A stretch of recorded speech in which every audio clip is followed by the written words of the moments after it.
بسم اللہ الرحمن الرحیم نحمدہ ونصلی علی رسولہ الکریم اما بعد۔ ایک عنوان یہ طے کیا گیا تھا، اسلام میں خواتین کا مقام۔ یہ عنوان اس لیے اہمیت رکھتا ہے کہ ہمارے ملک میں آئے دن عورتوں سے ہمدردی کے نام پر شریعت کے احکام کو بے وزن کیا جاتا ہے۔ اسکول کالج کی زندگی کے بعد اتنی مرعوبیت آ جاتی ہے بعض مرتبہ کہ عورتوں کا یہ احساس ہوتا ہے کہ کہیں اسلام نے ہماری حق تلفی تو نہیں کی، اور بعض مرتبہ عورتوں کے دل میں جو پست ہمتی اور احساس کمتری ہوتی ہے، اس مذاکرے کے ذریعے سے، اس عنوان کے ذریعے سے انہیں اس احساس کمتری سے نکالنا بھی مقصود ہے۔ عورتوں کے مقام اور اعزاز کے لیے اس سے بڑی بات کیا ہے کہ سورۃ النساء نامی عورتوں سے متعلق ایک سورت ہے۔ سورہ مریم، حضرت مریم علیہ السلام سے متعلق ایک سورت ہے، اور ایک جگہ پر قرآن نے مردوں کو سبق دینے کے لیے حضرت آسیہ رضی اللہ عنہا فرعون کی بیوی کی مثال دی ہے، مردوں کو مثال دی ہے ایک عظیم عورت کے ذریعے سے۔ وَضَرَبَ اللَّهُ مَثَلًا لِلَّذِينَ آمَنُوا امْرَأَتَ فِرْعَوْنَ۔ عورتوں کے عظیم الشان مقام کے لیے یہ بھی ایک پہلو ہے کہ کسی مرد کا حج یا عمرہ مکمل نہیں ہو سکتا ہے جب تک کہ وہ حضرت ہاجرہ رضی اللہ عنہا کی نقالی کرے۔ یہ بات صحیح ہے کہ کوئی عورت نبی نہیں بنی، لیکن یہ بات بھی صحیح ہے کہ ہر نبی عورت کی گود میں پرورش پائے ہے۔ قرآن نے حضرت موسیٰ علیہ السلام کی والدہ کے یقین کا تذکرہ کیا، حضرت مریم علیہ السلام کی والدہ کے یقین کا قرآن میں تذکرہ کیا۔ آواز ایسے لگائی جاتی ہے کہ عورتوں کو بھی مردوں کے برابر مقام دیا جائے، شانہ بشانہ کندھے سے کندھا ملا کر جینے کی عزت دی جائے۔ اس بارے میں اچھی طرح سمجھنا چاہیے کہ مردوں میں بھی سب برابر نہیں ہیں، مرد اور عورت میں بھی دونوں برابر نہیں ہیں۔ برابری انسانیت میں ضرور کی جانی چاہیے، برابری پڑوسی ہونے، ہم وطن ہونے میں ضرور دی جانی چاہیے، لیکن ہر چیز میں برابری یہ کسی دو مردوں میں ممکن نہیں ہے، عورت اور مرد میں کیسے ممکن ہے؟ کوئی یہ کہتا ہے کہ مجھے پریزیڈنٹ آف انڈیا، صدر جمہوریہ کے برابر مقام دیا جائے، مجھے بھی وزیر اعظم کے برابر مقام دیا جائے۔ صلاحیتیں جیسی ہوتی ہیں ویسی ذمہ داریاں دی جاتی ہے۔ صلاحیتوں کے برابر ذمہ داری دینے میں انصاف کیا جانا چاہیے، نظر انداز نہیں کیا جانا چاہیے۔ عورت کی جسمانی بناوٹ، اندرونی کمزوریاں اور اسی طریقے سے اس کے جذبات اور رجحانات بالکل مرد سے الگ ہوا کرتے ہیں۔ اللہ جل جلالہ عم نوالہ جو اس عورت کے بھی بنانے والے ہیں، انہوں نے اس کی جسمانی بناوٹ، اندرونی نفسیات اور اس کی صلاحیت کے مطابق ذمہ داری ڈالی ہے، اور اسی کا نام برابری ہے۔ ایک لڑکے اور لڑکی کو پنجرے میں بند کر دیا گیا فطرت کے تجربے اور آزمانے کے لیے۔ لڑکی رونے لگ گئی کونا پکڑ کے، لڑکا سلاخیں ہٹانے لگ گیا نکلنے کے لیے۔ دفاع کی استعداد ہوتی ہے مرد کے اندر، جذباتیت ہوتی ہے عورت کے اندر۔ برابری ہے ایمان کے اعتبار سے، اعمال صالحہ کے اعتبار سے، خوب عمل کرے، ولایت کے اونچے اونچے مقامات پر فائز ہو جائے۔ برابری ہے جنت میں داخلے کے اعتبار سے، مرد ہی جنت میں جا سکتا ہے، عورت نہیں جا سکتی ہے۔ دیدار مردوں کو ہوگا، عورتوں کو نہیں ہوگا، ایسی کوئی بات نہیں ہے۔ عبادت میں برابری ہے، نماز فرض کیے گئے، روزے فرض کیے گئے، زکوٰۃ فرض کی گئی۔ محرم کی شرط اس کی حفاظت کے لیے ہے، سیکورٹی کے لیے ہے۔ محرم کی شرط عورت کے لیے اگر وہ مسافت شرعی کا سفر کرنا چاہتی ہو، اس کو باندھنے کے لیے نہیں ہے، قید خانے میں ڈالنے کے لیے نہیں ہے، بلکہ اس کے تحفظ فراہم کرنے کے لیے۔ اس کو ایک واقعے سے ایسے سمجھایا جا سکتا ہے کہ ایک صاحب نے اپنی بیٹی کو تانا دیتے ہوئے، اپنی بہن کو طنز کرتے ہوئے کہا کہ یورپ کی لڑکیاں تو پہلوانی بھی کرتی ہیں، بڑی نوکریاں کرتی ہیں، تنہا ڈرائیونگ کرتی ہیں، کشتیاں لڑتی ہیں، تم تو بہت پھسڈی ہو، کمزور ہو۔ انہوں نے اپنی بہن کو تانا دیا تو بہن نے جواب میں کہا، جو اسلامی مزاج کی غمازی کرتا ہے، اسلامی مزاج کی ترجمانی کرتا ہے۔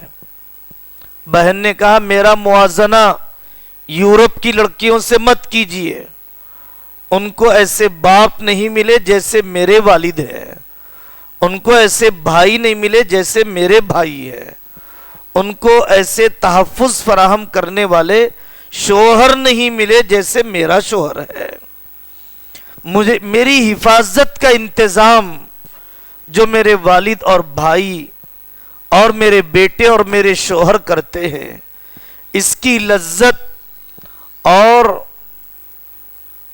اس کا ذائقہ یورپ کی لڑکی کو نہیں ملا ہے۔ مجھے ضرورت نہیں ہے تنہا نکلنے کا رسک لینے کی، مجھے ضرورت نہیں ہے معاشی بوجھ اٹھانے کی۔ بہت بڑا کام ہے جو اس عورت کے ذمے میں دیا گیا، بہت بڑا کام ہے۔ پارلیمنٹ میں لیڈر بعد میں سے آتا ہے، ماں کی گود میں پہلے جاتا ہے، مدرسے میں بعد میں سے آتا ہے، ماں کی گود کے مدرسے میں پہلے جاتا ہے۔ نسل کی تعمیر اور خانہ آبادی، گھر کو آباد کرنا، یہ اتنا بڑا کام ہے کہ یورپ اب دوبارہ اپنی عورتوں کو گھر واپس لانا چاہتا ہے، لیکن پانی سر سے اونچا ہو گیا، واپسی کے سارے دروازے بند ہو گئے، طبیعتوں میں اتنی بے لگامی آ گئی ہے۔ نسل کی تعمیر، جنریشن کا کنسٹرکشن معمار انسانیت کہا گیا اس عورت کو، خانہ آبادی، گھر آباد کرنے والی، ہوم میکر اسے کہا گیا۔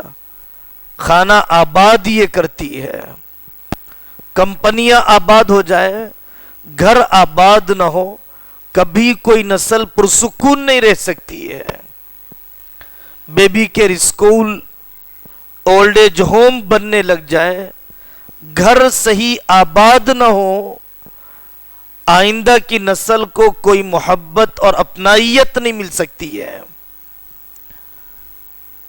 نکاح کے مسئلے میں بھی اسلام نے عورت کو مقام دیا۔ سرپرست سے کہا گیا کہ لڑکی اگر بالغ ہو چکی ہے ضرور اس سے بھی رائے لی جائے۔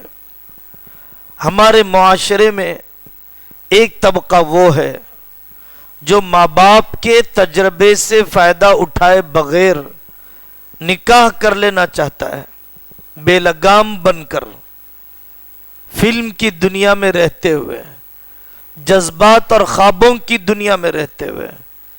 یہ بھی پسند نہیں کیا گیا، اور اس کی بھی اجازت نہیں دی گئی کہ ماں باپ اپنی مرضی بچوں پر مسلط کر دیں۔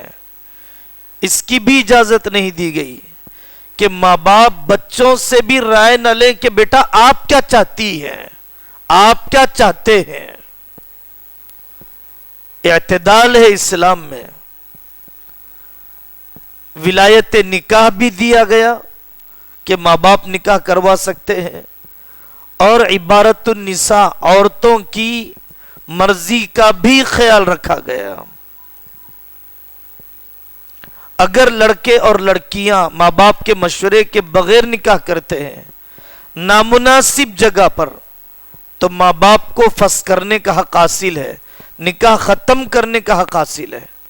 اور اگر ماں باپ بچوں سے ان کی مرضی چاہے بغیر نکاح کر دیتے ہیں اور وہ زبان سے اقرار ہی نہیں کرتا یا زبان سے کر لیتا ہے تو آئندہ زندگی گزار نہیں پاتا ہے۔ نکاح والی زندگی میں بھی مقام دیا، وَلَهُنَّ مِثْلُ الَّذِي عَلَيْهِنَّ بِالْمَعْرُوفِ، جیسے مردوں کے حقوق ہیں ویسے عورتوں کے بھی حقوق ہیں۔ طلاق اور خلا میں ابتدا میں ایسا محسوس ہوتا ہے کہ عورت کو بے بس کر دیا گیا اور ہاتھ پیر کاٹ کر مرد کا غلام بنا دیا گیا۔ نہیں، طلاق اور خلا میں بھی آپشن دیا گیا، اختیار دیا گیا کہ وہ اپنے ذمہ داروں سے، علم والوں سے مشورہ کر کے صلح کی ساری کوششیں ختم ہو جائیں، مفاہمت و مصالحت، کمپرومائز کے سارے دروازے بند محسوس ہونے لگے، تو تب وہ خلا کی درخواست ڈال سکتی ہے۔ اچھی طرح یاد رکھنا چاہیے، طلاق اور خلا غصے میں کی جانے والی کارروائی کا نام نہیں ہے۔ طلاق اور خلا ضد میں کی جانے والے اقدام کا نام نہیں ہے۔ طلاق اور خلا سماجی دباؤ اور بہاؤ میں اٹھایا جانے والا قدم نہیں ہے۔ عجیب معاشرہ ہے، نکاح کرنے کے لیے پورا خاندان مشورہ کرتا ہے، طلاق اور خلا کے لیے مسجد کے امام صاحب سے بھی مشورہ نہیں لیا جاتا ہے۔ کتنا مشکل کر دیا ہم نے حیا کی زندگی کو، کتنا آسان کر دیا بے حیائی کی زندگی کو۔ سنجیدگی کے ساتھ کیے جانے والے عمل کا نام ہے، ٹھنڈے دل سے اٹھائے جانے والے قدم کا نام ہے طلاق اور خلا۔ پوری صورت نازل کی گئی، مرد کو الگ تربیت دی گئی، عورت کو الگ تربیت دی گئی، دونوں کے خاندانوں کو تقوی کا سبق سکھایا گیا۔ بے لگام غصے کی اجازت نہیں ہے، بیجا مطالبات عورت کی طرف سے ہو اس کی بھی اجازت نہیں ہے۔ بستر الگ کر دے، بغیر نشان کے مارے، خاندان کے ذمہ داروں کو بٹھائے، قدم قدم پر علماء سے رہبری لے، نہ بھولیں کہ اس کے اوپر بھی ایک طاقت ہے اللہ کی ذات کی۔ اگر مرد نہ خلا دیتا ہے نہ طلاق دیتا ہے تو اسلامی شریعت کے قاضی کو اختیار دیا گیا کہ وہ قاضی چاہے تو نکاح ختم کر دے، اگر گزارے کی، گھر آباد کرنے کی کوئی شکل باقی نہ رہے۔ میراث میں بھی انصاف کیا گیا، عورت قریبی رشتہ دار ہے، اسے کبھی اس سے ہی ملتا ہے، مردوں کو میراث نہیں ملتی، کبھی مردوں کے برابر ملتی ہے، کبھی مردوں سے آدھا ملتی ہے، کبھی نہیں بھی ملتی ہے۔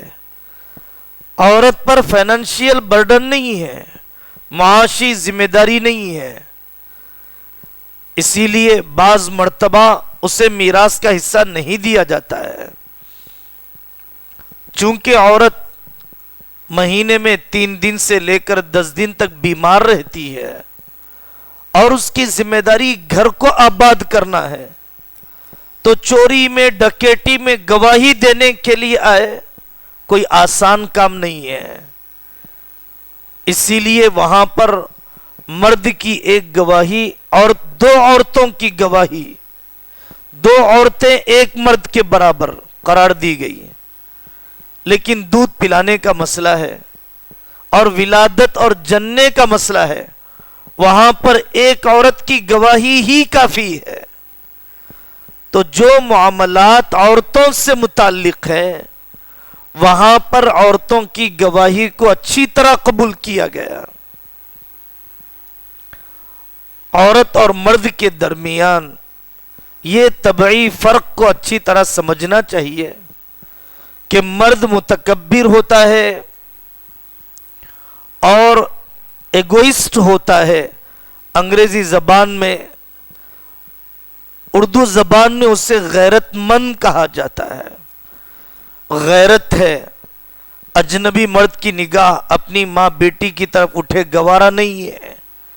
غیرت ہے کہ اس کے نکاح میں بھی رہے، کسی اور سے تعلق بھی رکھے، گوارا نہیں ہے۔ غیرت ہے کہ وہ اپنی کمائی کھلانا چاہتا ہے، عورت کی کمائی کھانا نہیں چاہتا ہے۔ غیرت ہے کہ بیوی کے اخراجات کا بوجھ اٹھانا چاہتا ہے۔ بیدی عقدۃ النکاح۔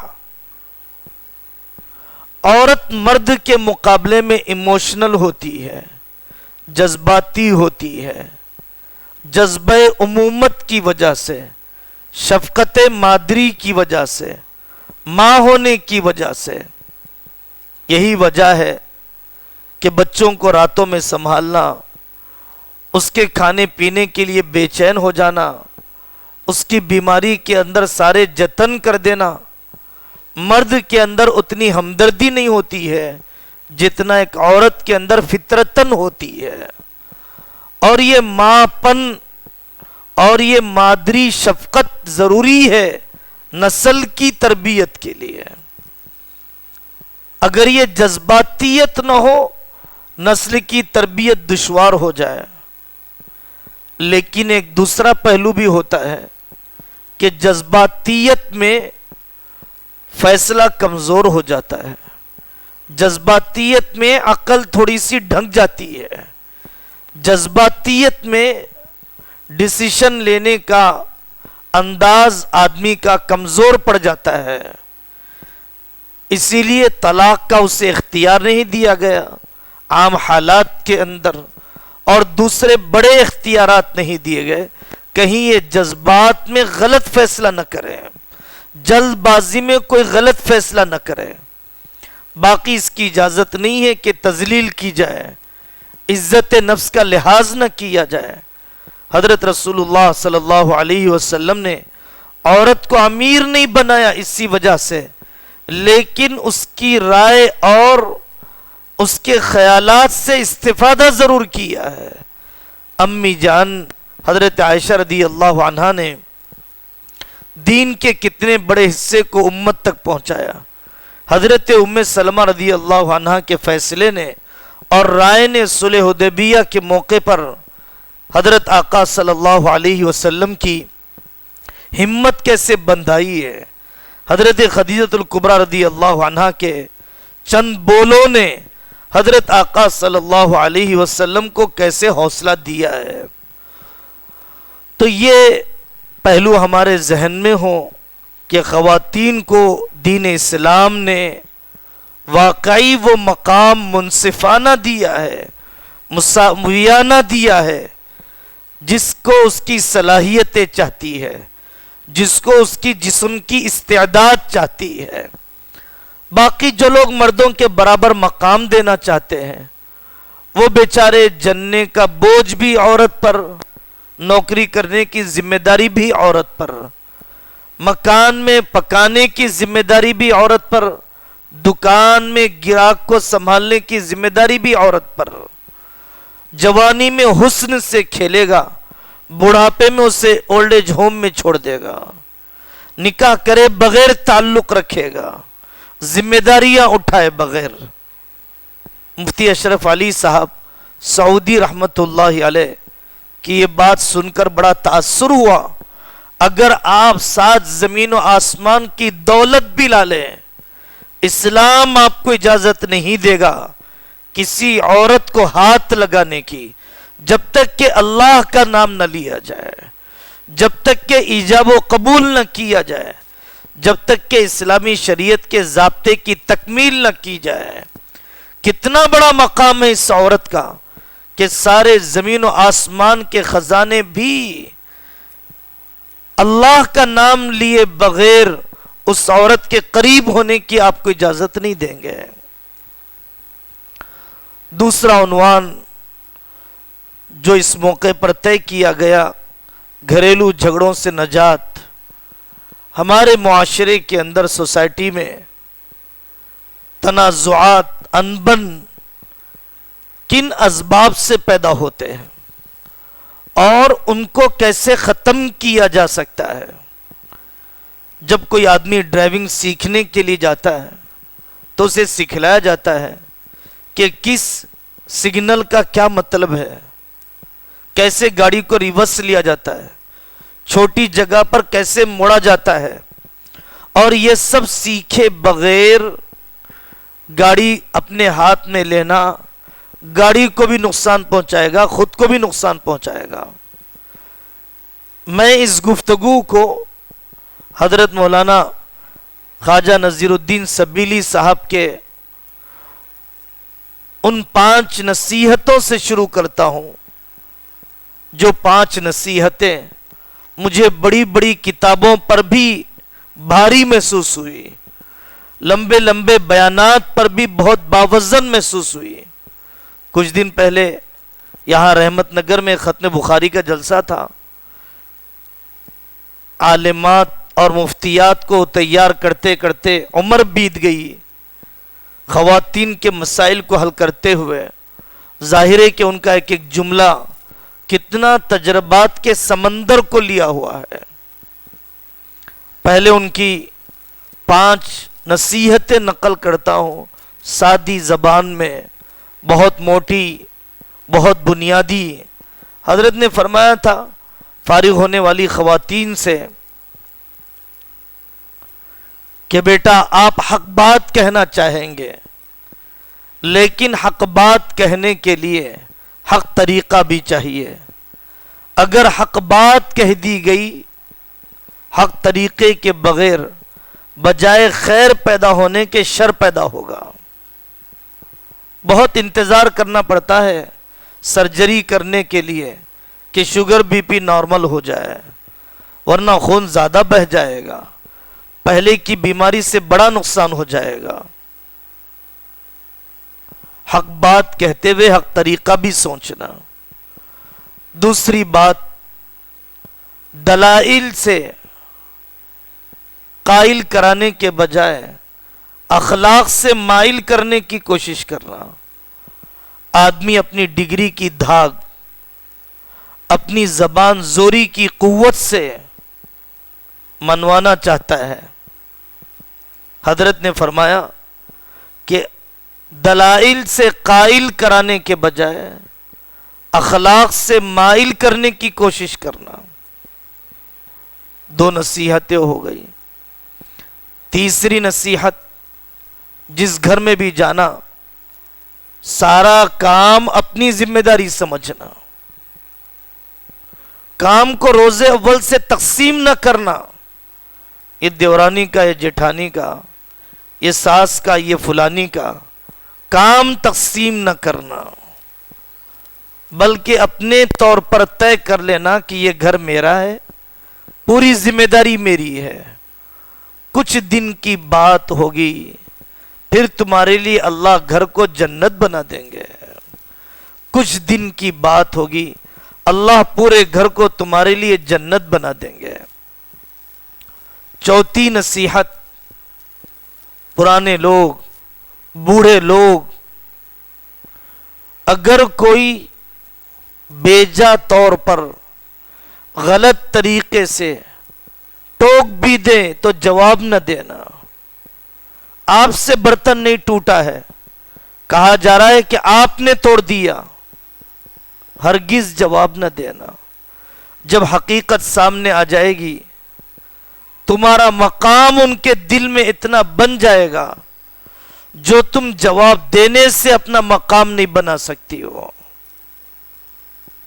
آخری اور 5ویں نصیحت، بوڑھوں کی نیند کم ہوتی ہے، بھوک جلدی لگتی ہے.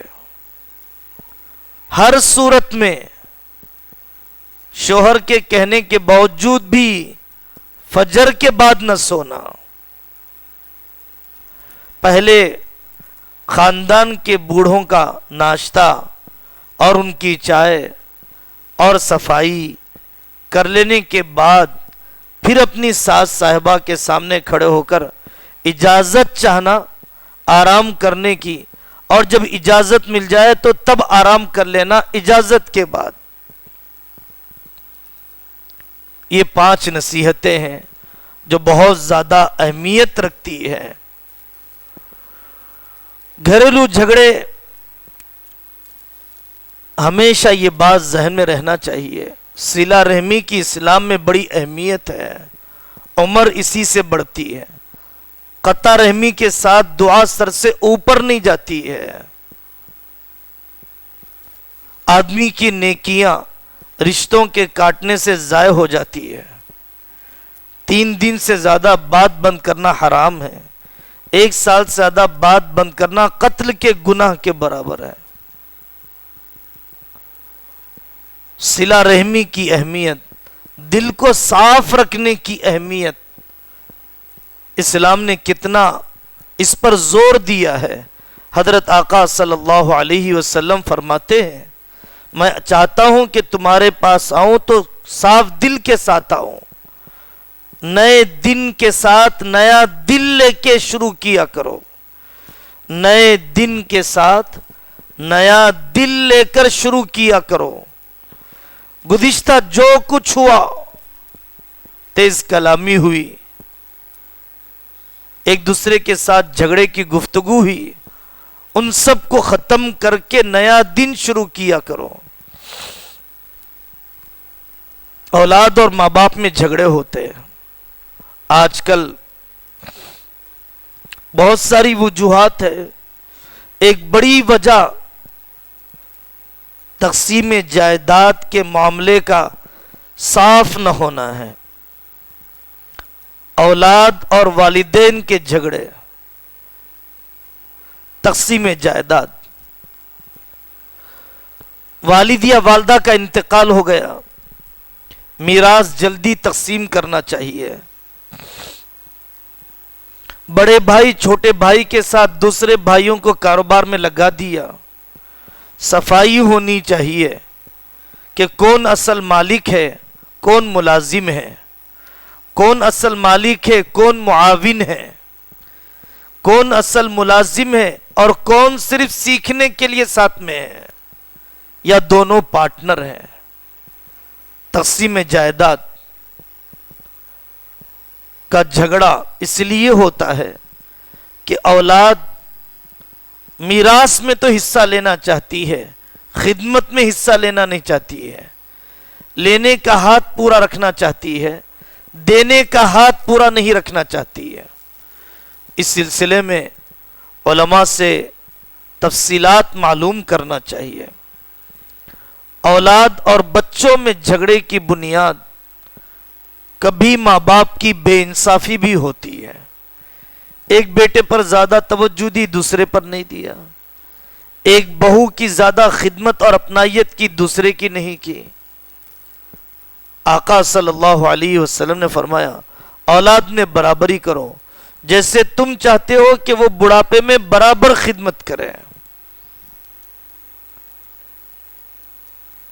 استخارہ اور نکاح کے سلسلے میں بچوں کی رائے کا خیال نہ کرنا۔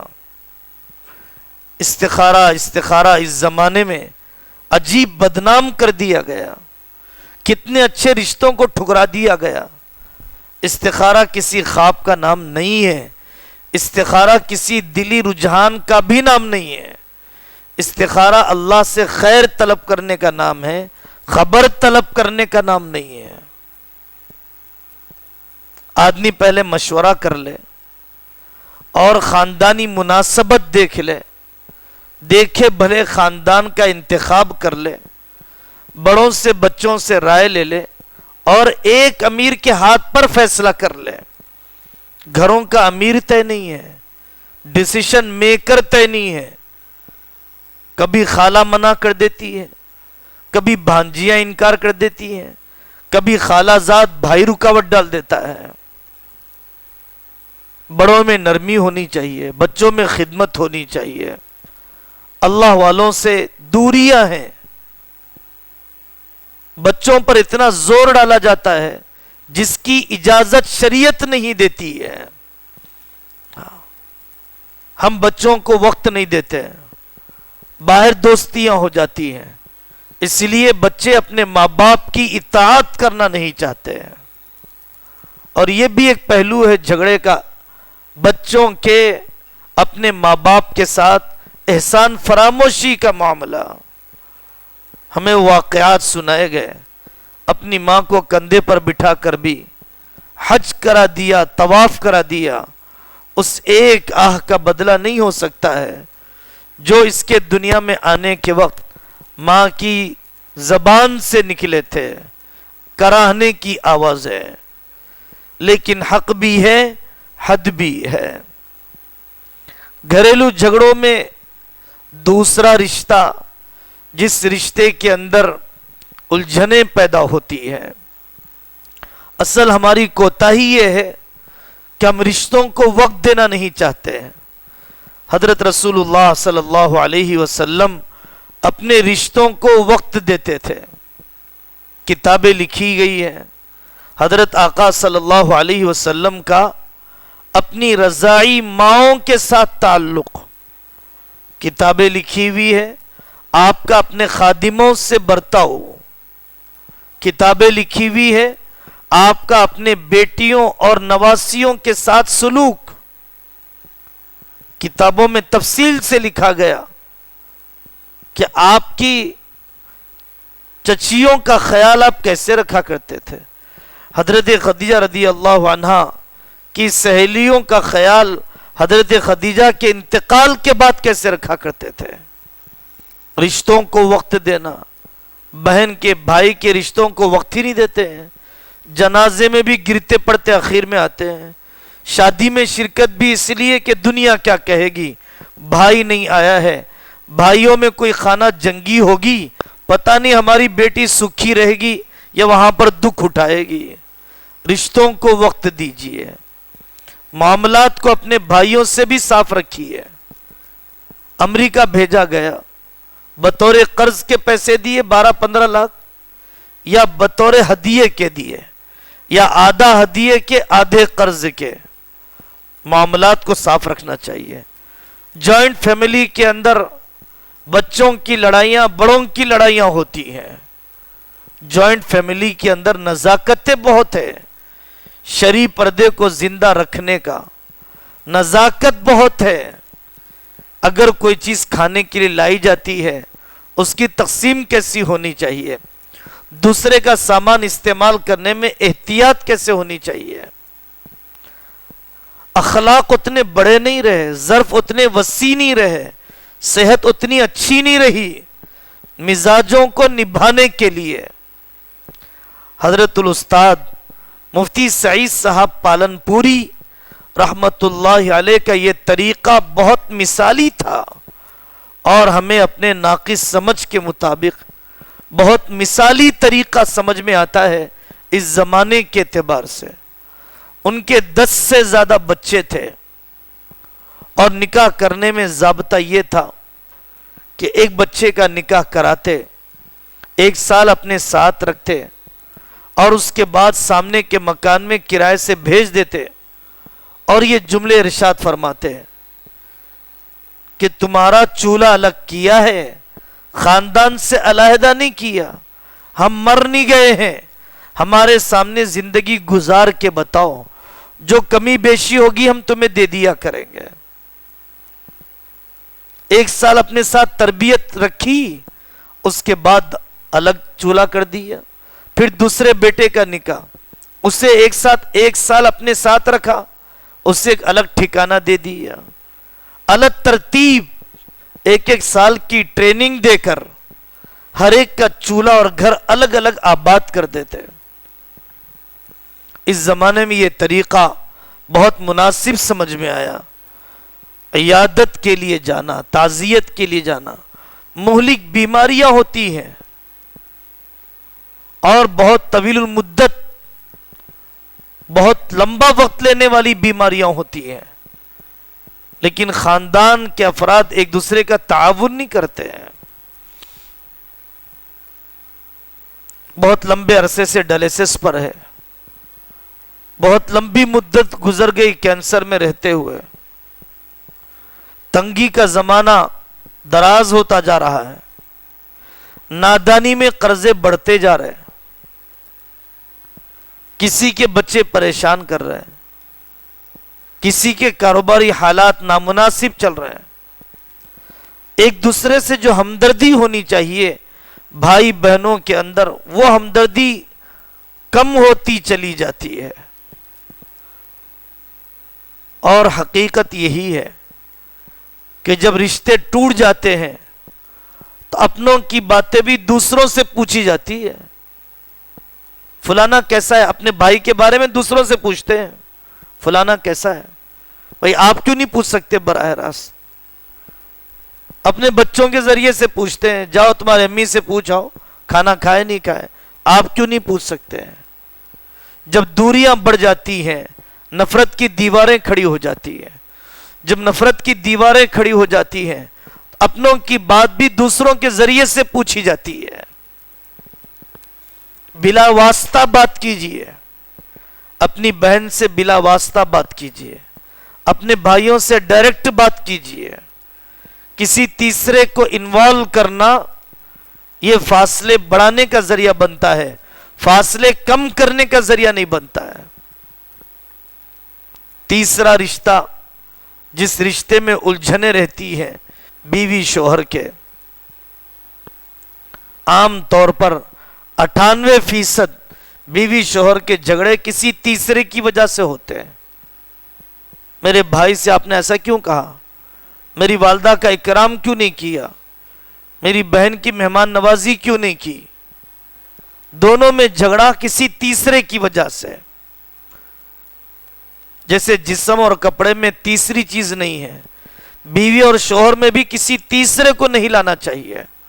بیڈ روم میں جب آدمی داخل ہو تو باہر کے سارے مسائل دہلیز کے باہر چھوڑ کر داخل ہو۔ غصے کی باتوں کو یاد رکھا جاتا ہے۔ آپ نے فلانے دن یہ کہا تھا، شادی کے بعد سے، شادی کے کھانے سے، دیکھنے کے آنے کے وقت کی مجالس سے کوتاہیوں کو یاد رکھا جاتا ہے۔ معمولی جھگڑا ہونے پر پورے مردوں کو کھود کے لایا جاتا ہے، چاہے وہ 10 سال کے مردے ہوں۔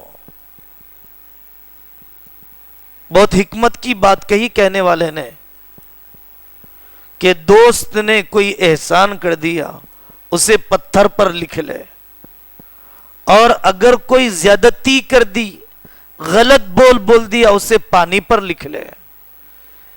یاد رکھنے کی چیزیں احسانات ہوتے ہیں، نزاعات نہیں ہوتے ہیں۔ اب نارمل سچویشن میں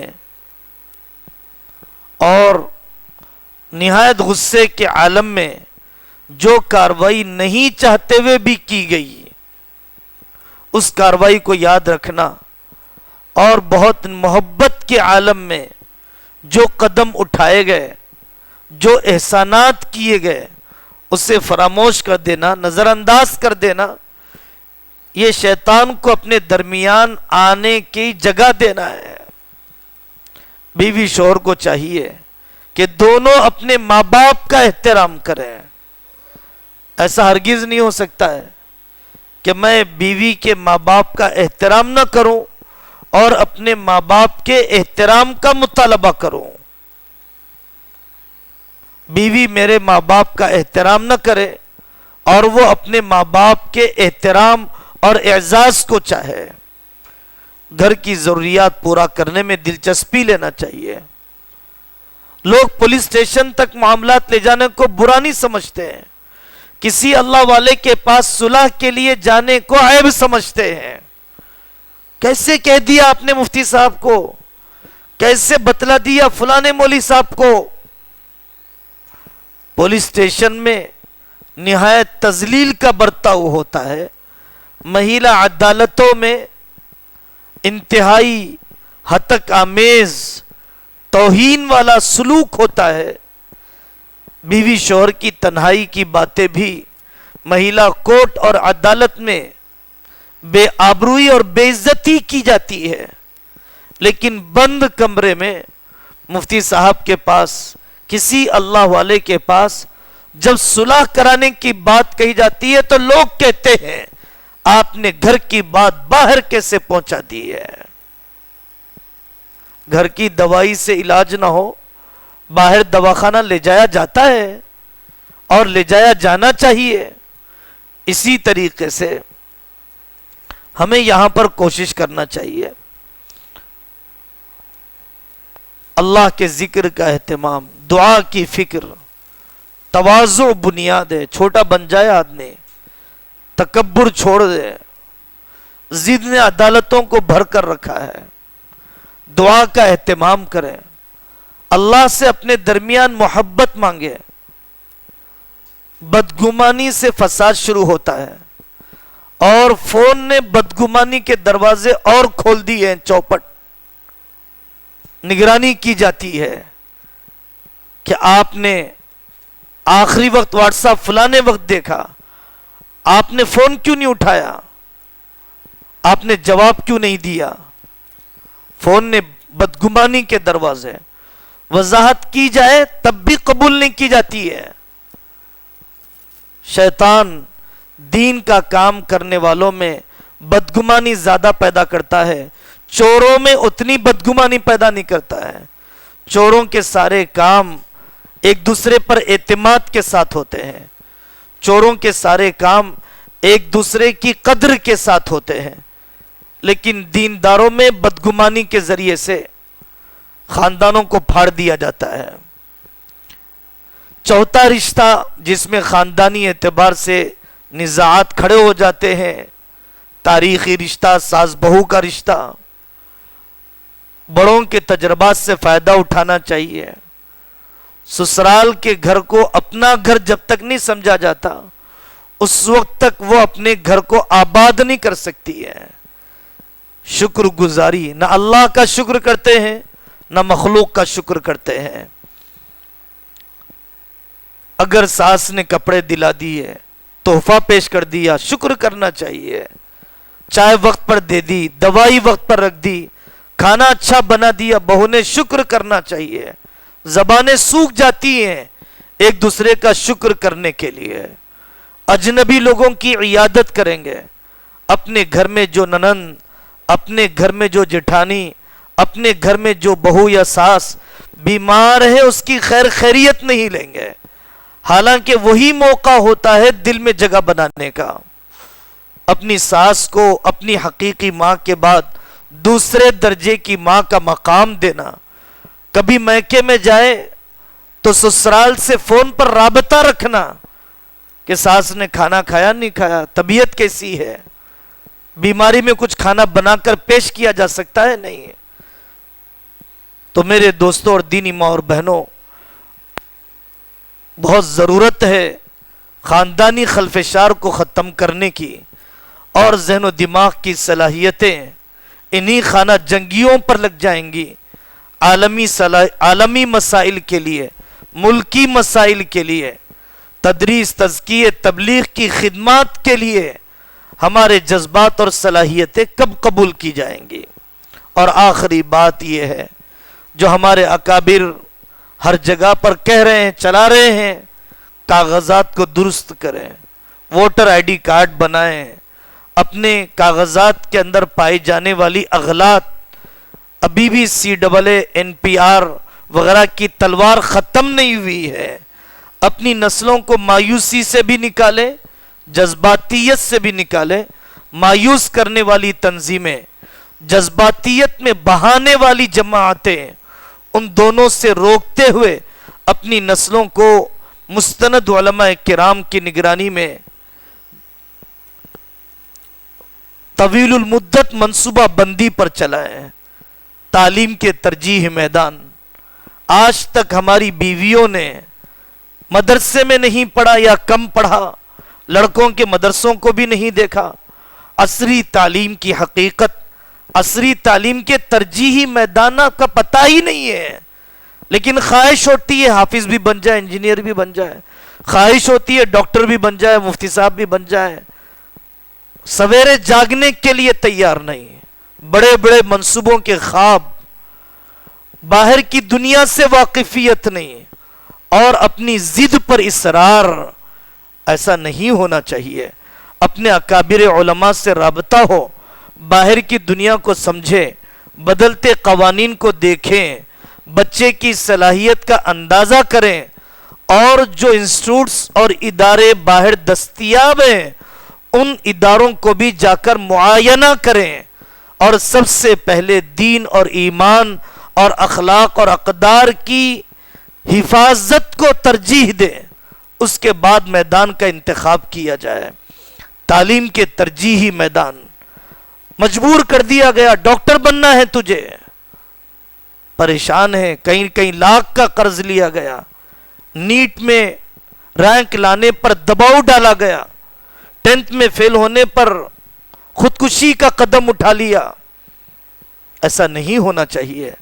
ضرورت ہے CA کی پڑھائی پڑھانے کی بھی, ضرورت ہے وکالت کی پڑھائی پڑھانے کی بھی, ضرورت ہے UPS IPS کی پڑھائی پڑھانے کی بھی. لیکن بچے کی استعداد کیسی ہے, وہ کتنا بوجھ اٹھا سکتا ہے, اس کے پڑھانے والے اساتذہ زیادہ واقف ہیں اس کی کیپیسٹی اور اس کی استعداد کے مقابلے میں. کسی اللہ والے اور زندہ دل کے مشورے سے قدم اٹھائے. اللہ تبارک و تعالی اس مجلس کو اور سارے اجلاس کو قبول فرمائے, مبارک فرمائے, اور ہم سب کو کہنے سننے سے زیادہ عمل کرنے کی توفیق عطا فرمائے. جمال الوجود بذكر الإله وتصفو الحياة